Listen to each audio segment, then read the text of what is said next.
Assalamualaikum. Hari ni saya berada di Taman Sri Aman. Hari ni kebetulan saya ada di Taman Sri Aman. Saya mai tengok kawan saya ni yang katanya dia ni mengidap kencing manis. Sat kita pergi tengok dia, tengok. Oh, dia ada depan tu. Assalamualaikum.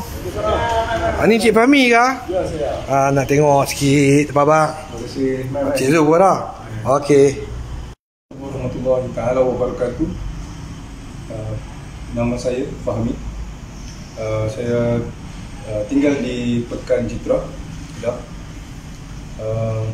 Saya adalah salah seorang pesakit kronik kencing manis, dan baru-baru ni saya telah ditimpa musibah dan diberi ujian oleh Allah Ta'ala pada awal bulan puasa tahun ini, di mana kaki saya telah secara tiba-tiba mengalami pembekakan. Dia bengkak, mungkin akibat tersalah makan ataupun jangkitan kuman. Seterusnya saya telah dibawa ke hospital untuk mendapatkan rawatan awal. Setibanya di hospital, doktor mengesyorkan supaya dilakukan amputasi terhadap ibu jari saya. Saya amat takut kerana sekiranya amputasi itu dilakukan, maka banyak kerja-kerja yang saya tak dapat nak buat. Kemudian pada waktu yang sama, saya teringat pada produk One Cell Plus, yang mana saya pernah makan juga satu ketika dulu. Okey. Dan Cik Zul telah menghantar kepada saya beberapa kotak untuk saya amalkan.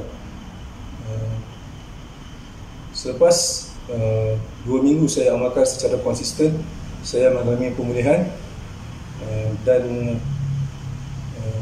bengkak tadi menjadi surut, dan jangkitan kuman mula berkurangan.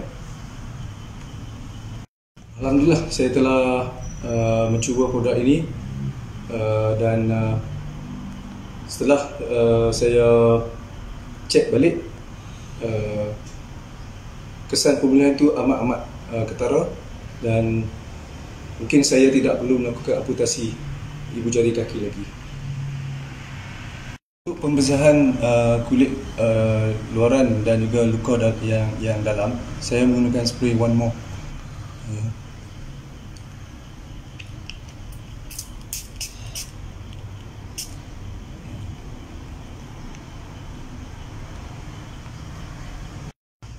Cara pemakanan yang saya amalkan, saya makan pagi sebanyak 1 sachet, petang selama 1 sachet, dan malam selama 1 sachet selepas makan.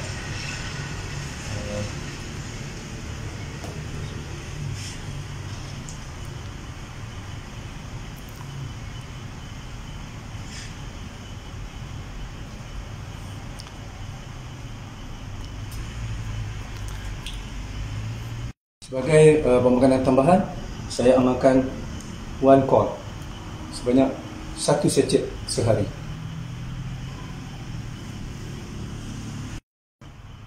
Terima kasih One B kerana menyelamatkan kaki saya.